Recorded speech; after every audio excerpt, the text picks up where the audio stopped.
44ஆம் அதிகாரம் 9ஆம் வசனத்தில் இருந்து நான் துரிதமாக வாசிக்கிறேன். நீங்கள் கவனிக்க.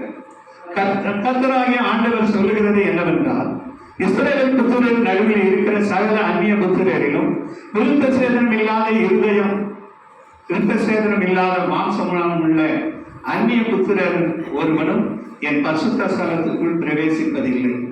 இஸ்ரவேல் வழிதப்பி போகையில் என்னை விட்டு தூரமானவர்களும் என்னை விட்டு வழிதப்பி தங்கள் நரகலான விக்கிரங்களை பின்பற்றுவதுமாகிய லேவியரும் தங்கள் அக்கிரமத்தை சுமப்பார்கள்.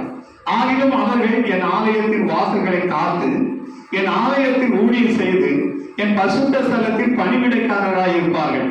அவர்கள் ஜனங்களுக்காக தகன பலியும் மற்ற பலிகளை செலுத்தி இவர்களுக்கு ஊழியம் செய்கிறதற்காக இவர்கள் முன்பாக என் பரிசுத்த ஸ்தலத்திலே பணிவிடைக்காரராய் இருப்பார்கள்.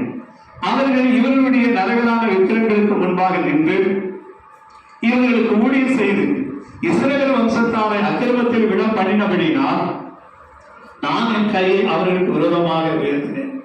அவர்கள் தங்கள் அக்கிரமத்தை சுமப்பார்கள் என்று கர்த்தராகிய ஆண்டவர் சொல்லுகிறார். அவர்கள் எனக்கு ஆசாரிய ஆராதனை செய்யும்படி என் சமீபத்தில் வராமலும் மகா பரிசுத்தமான ஸ்தலத்தில் என் பரிசுத்த வஸ்துக்களில் யாதென்றையும் கிட்டாமலும் இருக்க வேண்டும்.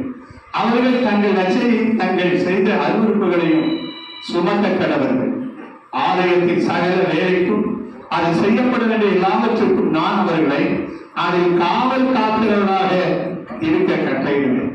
இஸ்ரவேலுக்கு தெரியுது, என்னை விட்டு வழிதப்பி போய் என் பரிசுத்த ஸ்தலத்தின் காவலை காக்கிற சாதோக்கின் புத்திரராகிய லேவியர் என்னும் ஆசாரியர்களே, எனக்கு ஆராதனை செய்ய என் சமீபத்தில் சேர்ந்து நிலத்தையும் ரத்தத்தையும் எனக்கு செலுத்த என் சந்நிதியில் நிற்பார்கள் என்று கர்த்தராகிய ஆண்டவர் சொல்லுகிறார். இவர்கள் என் பரிசுத்த ஸ்தலத்திற்கு பிரவேசிப்பார்கள்.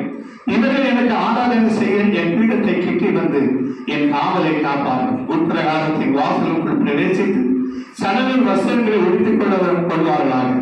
அவர்கள் உட்பிரகாரத்தின் வாசலையும் உள்ளேயும் ஆராதனை செய்யலும் ஆண்டுமை உறுப்பை தரிக்கலாகாது.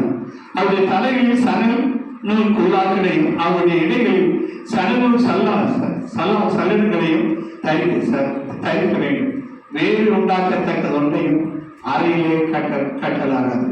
அவர் வெளிப்பிரகாரமாக பிரமுகத்திலே ஜனங்களுக்கு போகும்போது அவர்கள் தாங்கள் ஆராதனை செய்யும் சமயத்தில் உயிர்ந்திருந்த தங்கள் வஸ்திரங்களை கழற்றி அவர்களை பசுத்த அறைகளில் வைத்து வேறு வஸ்திரங்களை உடுத்திக் கொள்ள கடவர்கள். தங்கள் வஸ்திரங்களாலே ஜனங்களை பசுத்தப்படுத்தலாகாது.